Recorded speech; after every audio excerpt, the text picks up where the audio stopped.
آپ کو اگر تکلیف وہاں بیٹھنے رہے نحمدہ و نصلی علی رسولہ الکریم اما بعد۔ ایک مرتبہ سرکار عالم صلی اللہ علیہ وسلم مسجد نبوی میں تشریف لائے اور منبر کی پہلی سیڑھی پر آپ نے قدم مبارک رکھا اور آمین فرمائی،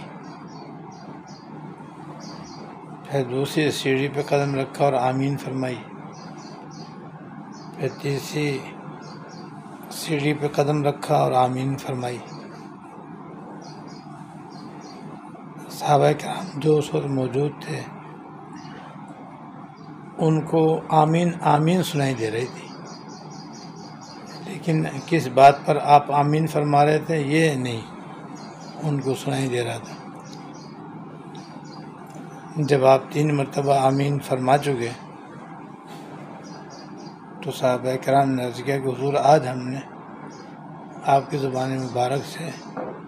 3 مرتبہ آمین سنی ہے، لیکن یہ معلوم نہیں کہ یہ آمین کس بات پر آپ نے فرمائی ہے۔ اس پر آپ نے فرمایا کہ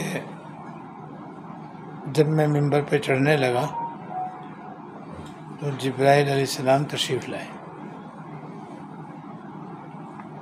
اور وہ 3 بددعائیں لے کر آئے، من جانب اللہ 3 بددعائیں لے کر کے آئے۔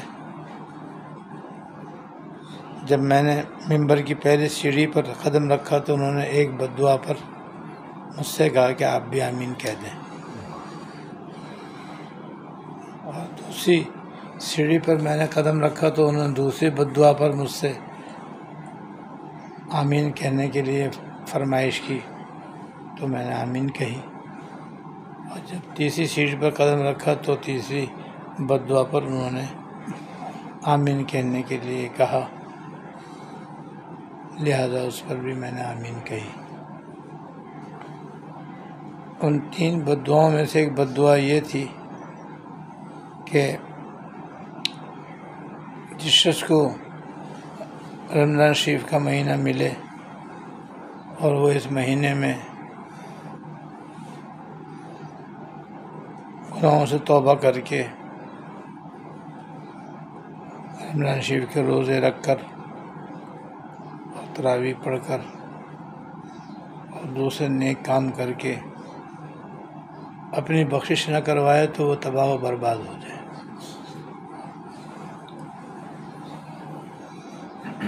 لہذا میں نے بھی اس پر آمین کہہ دی۔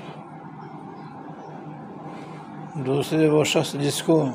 اس کے دونوں والدین یا ان میں سے کوئی ایک بڑھاپے کی حالت میں ملے اور وہ انہیں خدمت کر کے ان سے دعائیں لے کر کے اپنے آپ کو جنت میں داخل نہ کرے، وہ بھی ہلاک اور برباد ہو جائے، وہ بھی ہلاک اور برباد ہو جائے۔ تیسرے وہ شخص جس کے سامنے میرا نام لیا جائے اور وہ مجھ پر درود شریف نہ پڑھے،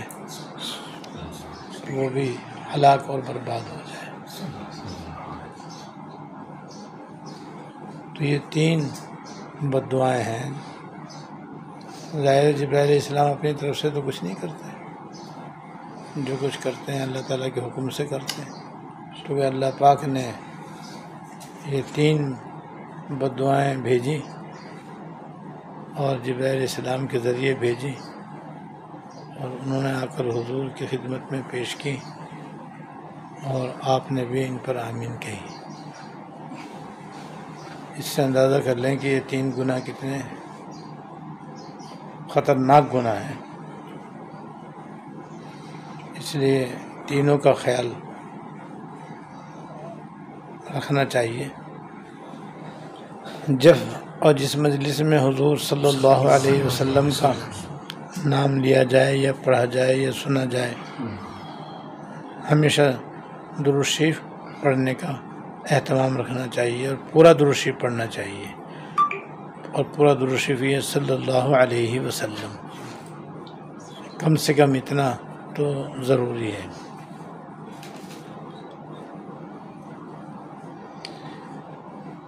ایسے ہی کسی کے والد والدہ دونوں زندہ ہوں یا کوئی ایک ان میں سے زندہ ہو تو ان کی خدمت اپنی سعادت سمجھے، اور ہم جائز کاموں میں، جائز امور میں ان کی تابعداری کرے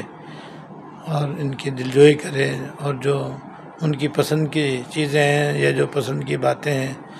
وہ کرے، اور جن باتوں کو وہ ناپسند کریں یا جن باتوں سے انہیں تکلیف ہوتی ہے ان سے بچیں۔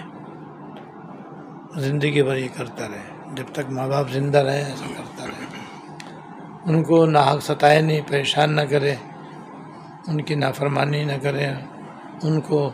تکلیف نہ پہنچائے، ورنہ تو یہ بڑے بڑے گناہوں میں سے بھی بڑا گناہ ہے، جسے کہتے ہیں اکبر الکبائر۔ ماں باپ کو ستانا اکبر الکبائر میں سے ہے، اور ایسا گناہ ہے کہ حضور اللہ تعالیٰ کی، جبرائیل امین کی اور حضور کی اس کے لیے ہلاکت کی بد دعا ہے۔ اور تیسرا رمضان شریف کا مہینہ اللہ تعالیٰ کا خاص الخاص مہینہ ہے جو ان قریب آنے والا ہے، اس لیے خوب گڑ گڑا کے اللہ تعالیٰ سے دعا کرنی چاہیے کہ اللہ تعالیٰ ہم سب کو صحت و عافیت کے ساتھ اور اعمال صالحہ کی توفیق کے ساتھ اور گناہوں سے سچی توبہ کے ساتھ اللہ تعالیٰ نصیب فرمائے۔ رمضان کے روزے بھی ہمارے لیے رکھنے آسان ہوں، اور تراویح بھی بڑے آرام و اطمینان سے اور سکون سے پڑھنے کی توفیق ہو، اور رمضان شریف سے پہلے ہی ہم اپنے تمام کبیرہ اور صغیرہ، نئے اور پرانے، چھوٹے اور بڑے، اگلے پچھلے، علانیہ اور چھپ کر کیے ہوئے گناہوں کی اللہ تعالیٰ سے معافی مانگ لیں، تاکہ رمضان شریف کا مہینہ جیسے شروع ہو، اللہ تعالیٰ کی رحمتوں کی بارش شروع ہو تو بس ایک ہی چھینٹا ہم پر بھی پڑ جائے اور ہم سب کی بخشش ہو جائے، دوزخ سے آزادی مل جائے، اللہ تعالیٰ کی رضا اور اس کی خوشنودی نصیب ہو جائے۔ یہ بھائی رمضان شریف آ رہا ہے، اس لیے اس کی تیاری کرنی چاہیے۔ اللہ تعالیٰ مجھے بھی اور آپ کو بھی توفیق عطا فرمائے۔ واخر دعوانا الحمدللہ رب العالمین۔